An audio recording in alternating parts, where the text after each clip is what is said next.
நாமக்கல் மாவட்டத்தில் பார்த்தீங்கன்னா செங்கரும்புக்கு ஃபேமஸானது சமயசங்கிலி கிராமம் தாங்க. இங்கிருந்து வந்து பார்த்தீங்கன்னா கரும்பு வந்து சூரத், பெங்களூர், இந்தியா ஃபுல்லாக போகுதுங்க, பம்பை வரைக்கும் போயிருக்குதுங்க. இந்த கரும்பு வந்து விளைவிக்கிறது மொத்தம் பார்த்தீங்கன்னா செமி ஆர்கானிக் முறையில் தான் பண்ணுறாங்க. சுவை வந்து பார்த்தீங்கன்னா நல்லா இருக்குங்க. நம்ம ஏரியாவில் இருக்கிற கரும்பெல்லாம் பார்த்தீங்கன்னா குறைஞ்சது வந்து 8 to 10 அடி உண்டான கரும்பு 10 அடி இருக்குதுங்க. நம்மளதெல்லாம் நோய் தாக்குதல்னு வந்து பார்த்தீங்கன்னா இதில் வந்து ஆரம்பத்துலேருந்து குருத்துக்கட்டை வருங்க. அப்புறம் வந்து இந்த கணுவோட இடையில பார்த்தீங்கன்னா அந்த சொத்தைங்கிற அந்த புழுக்கள் வருங்க. எல்லாம் பார்த்தீங்கன்னா வாழை மரத்தை கட்டுற மாதிரியே தொயின் போட்டு கட்டியிருக்குதுங்க. இதுக்கு மட்டும் வந்து பார்த்தீங்கன்னா எக்ஸ்ட்ரா செலவுங்க. இது முழுக்க ரசாயனத்தை மட்டுமே நம்பி பண்றது இல்லை, பண்ண முடியலைங்க. இயற்கையும் சேர்ந்து செமி ஆர்கானிக்கா பண்ணிட்டு இருக்கிறேன். கனவு ஓட்டம், கரும்பு கலர், சைனிங் எல்லாமே நல்லா இருக்குதுங்க. அதாவது முதல்லாம் வந்துங்க ஏக்கராவுக்கு ஒரு 50 வண்டி 55 வண்டி வந்துகிட்டு இருந்ததுங்க. சரி, ஏக்கராவுக்கு வந்து 40 வண்டி வர்றதே பெருசுங்க.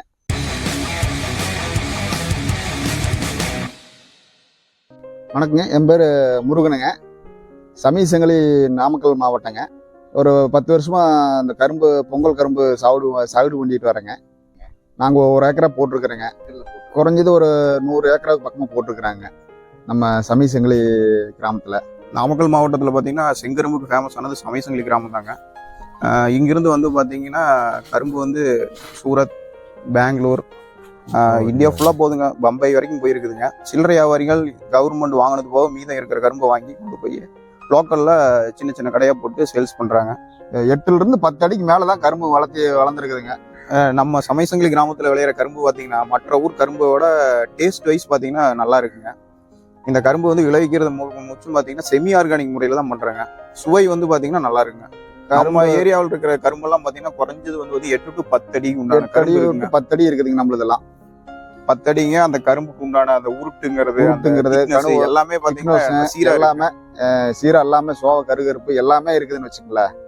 நோய் தாக்குதல்னு வந்து பார்த்தீங்கன்னா இதில் வந்து ஆரம்பத்துலேருந்து குருத்துக்கட்டை வருங்க. அப்புறம் வந்து இந்த கணுவோட இடையில பார்த்தீங்கன்னா அந்த சொத்தைங்கிற அந்த புழுக்கள் வருங்க. ரெண்டாவது வந்து பார்த்தீங்கன்னா இப்போ வந்து ஒரு கள்ளிப்பூச்சிங்கிற ஒரு நோய் வந்து பார்த்தீங்கன்னா ஒன்று வருதுங்க. அது வந்து பார்த்தீங்கன்னா டோட்டலாக கரும்பையே மொத்தமாக அப்படியே அஃபெக்ட் ஆகுங்க. அதுதான் ஒரு பெரிய நோயின்னு வச்சுங்களேன். அப்புறம் வேர்க்கரையான் இந்த மாதிரி நோய் வருங்க. இந்த கரும்பு அப்படியே பாருங்க, ஒரு 1 month முன்னாடி வந்து பார்த்தீங்கன்னா இயற்கையினால காற்று அதிகமாக வந்து எல்லாம் சரிஞ்சிருச்சுங்க. எல்லாம் பார்த்தீங்கன்னா வாழை மரத்தை கட்டுற மாதிரியே தொயின் போட்டு கட்டியிருக்குதுங்க. இதுக்கு மட்டும் வந்து பார்த்தீங்கன்னா எக்ஸ்ட்ரா செலவுங்க. ஒவ்வொரு ஏக்கராவுக்கும் 35,000 ரூபாய் இருக்கு.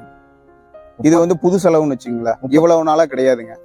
இதுமே விவசாயிகளோட அந்த என்ன சொல்றது முட்டுவலி செலவு தான் சேர்ந்து வருதுங்க. 35 to 40 ரூபா ஆயிருதுங்க ஏக்கராவுக்கு.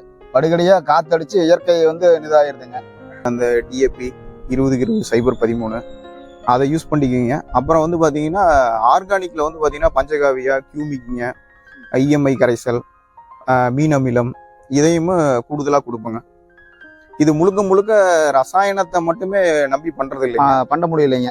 இயற்கையும் சேர்ந்து செமி ஆர்கானிக்கா பண்ணிட்டு இருக்கிறேன். அதாவது வந்து கரும்பு வந்து நம்மளது வளர்ந்து போய் படுகடையா உளுந்து பயன் போட்டு நிறுத்தி சேத்துக்களை போட்டு முளகுச்சி அடிச்சு நிறுத்தி இருக்கிறேங்க. கரும்பை பத்தி எந்த பால்ட்டும் இல்லைங்க. நம்மளுதுங்கிறது இல்லை, எல்லாத்தையும் கரும்பு வந்து பெரும்பாலும் எல்லாத்தையுமே வளர்ந்து கிடக்குதுங்க. கரும்பு வியாபாரி யாரு வந்தானே கரும்பு பிடிச்சிக்கோங்க, வாங்கிக்கலாங்க. அதாவது கரும்பு வந்து 10 அடி விட்டு 12 அடி வளர்ந்துருக்குதுங்க. எங்களால எடுக்க முடியாத பேரல் போட்டு நம்ம சிரமப்பட்டு தான் எடுத்துட்டு இருக்கிறேங்க. அதனாலதான் வந்து நாங்க வந்து இவ்வளவு கூடுதலான கரும்புக்கு ஒரு 30 ரூபா வேணும் அப்படின்னு கேட்குறேங்க. நாங்கள் சிரமப்படுறோம்னால ஆளுக்கு கிடைக்காமனால சரியான சிரமமாக இருக்குதுங்க. பேரல் போட்டு பேரலுக்கு மேலே தான் ஆளுக்கு மேலே தான் கரும்பு வளர்த்தியாக இருக்குதுங்க. ஆள் கிடைக்காத சொந்த பந்தம் தாங்க எல்லாமே வேலை செஞ்சுட்டு இருக்கிறேங்க. கனவு ஓட்டம், கரும்பு கலர், சைனிங் எல்லாமே நல்லா இருக்குதுங்க. குறைஞ்சது நாமளும் ஒரு 6 அடி இருப்புங்க, ஒரு 5 அடி. அதுக்கு மேலே பாருங்க நம்மளுக்கு தலைக்கு மேலே இருக்குதுங்க. பேரல் போட்டு தான் உரிச்சுட்டு இருக்கிறேங்க. கீழே ஒரு அடி கரும்பு இருக்குங்க. அதுக்கு மேல சாஞ்சு போய் எடுத்து பாரு போட்டு இது பண்ணி இருக்குதுங்க. சேத்துக்கிழமை அதை பறச்சு விட்டு எடுத்தா கீழே ஒரு அடி கரும்பு இருக்குங்க. கீழே ஏக்கராவுக்கு வந்துங்க ஒரு 1.25 லட்ச ரூபா செலவாயிருக்குதுங்க. எங்களுக்கு வந்து போன வருஷத்தோட இந்த வருஷம் செலவு 1.25 லட்ச ரூபாய்க்கு மேலே தான் ஆயிருக்குதுங்க. அதாவது வந்து இதுக்கு மேலே நாங்கள் கரும்பு விற்கிறோம். ஒரு கரும்பு வந்து ஒரு 30 ரூபாய்க்குனாது விற்றா தான் எங்களுக்கு வந்து ஏதோ போட்ட இதுக்கு மேலே ஏதோ கஷ்டப்பட்டதுக்கு ஏதோ கொஞ்சம் லாபத்தை எதிர்பார்க்கலாங்க. இல்லை அதுக்கு கம்மின்னா அங்கே போட்ட காசு எடுக்கிறது நம்ம சிரமமாக இருக்குதுங்க. அதாவது முதல்லாம் வந்துங்க ஏக்கராவுக்கு ஒரு 50 வண்டி 55 வண்டி வந்துகிட்டு இருந்ததுங்க. சரி. ஏக்கராவுக்கு வந்து 40 வண்டி வர்றதே பெருசுங்க. ஏன்னா முட்டுவலி அதே முட்டுவலி தான் ஆகுதுங்க. முட்டுவலி ஏகப்பட்ட முட்டுவலி தான் ஆகுது. கரும்பு வந்து 40 50 வண்டி 55 வண்டி வந்துட்டு வந்து இப்போ 40 வண்டி வர்றதே பெருசுங்க எங்களுக்குங்க.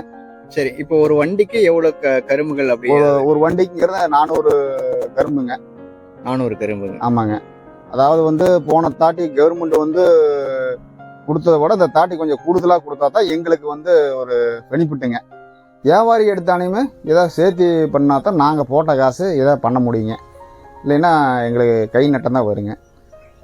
மொத்தமாக சரி கரும்பு வியாபாரி பெரிய வியாபாரியாக இருந்தாலும் சரி மொத்தமாக கொடுத்துட்றோம். கவர்மெண்ட் வந்து எடுத்தாலும் சரி கவர்மெண்ட்டுக்கும் கொடுக்குறோம். நாங்கள் கரும்பு இது இல்லைன்னு சொல்லலை, சில்லறையாக கொடுக்கலைங்க. 5 வண்டி 10 வண்டி இது மாதிரி வந்தாலும் கொடுக்குறோங்க. சமீசங்கிலி கிராமத்தில் ஒரு 100 ஏக்கரா இருக்குதுங்க. டைரெக்டாக இந்த 100 ஏக்கராவில் எந்த காட்டில் வந்தாலும் இங்கே கரும்பு எடுத்துக்கலாங்க. எல்லாமே கரும்பு நல்லா இருக்குதுங்க. ஒன்றும் தப்பானுங்கிறத எதுவும் இல்லை. வேணால் முட்டுவலி வந்து ஓவர் முட்டுவலி ஆயிருக்குதுங்க. போன வருஷத்தோட இந்த வருஷம் ஒரு 30,000 ஏக்கராவுக்கு ஒரு 40,000த்துக்கு ஒரு ஏக்கராவுக்கு ஒரு 1,50,000 ரூபா செலவாகுதுன்னா ஒரு இன்னொரு 40,000 சேர்த்து தான் இருக்குதுங்க. என் நம்பரை கீழே போட்டுருங்க. அந்த நம்பருக்கு கான்டாக்ட் பண்ண சொல்லுங்கள். புரோக்கரா எதுவுமே இல்லைங்க. டைரெக்டாக வந்தாங்க அவையில் ஆள் கொண்டு வந்து பிடிங்கி கொண்டு போனாலும் சரி நாங்களாம் பிடிங்கி ஏற்றி விட சொன்னாக்க நாங்கள் பிடிங்கி ஏற்றி விட்றோங்க. அதுக்கு தகுந்த ஊதியமான விலை கரெக்டான விலை எங்களுக்கு கொடுத்து பண்ணால் தான் பரவாயில்லைங்க.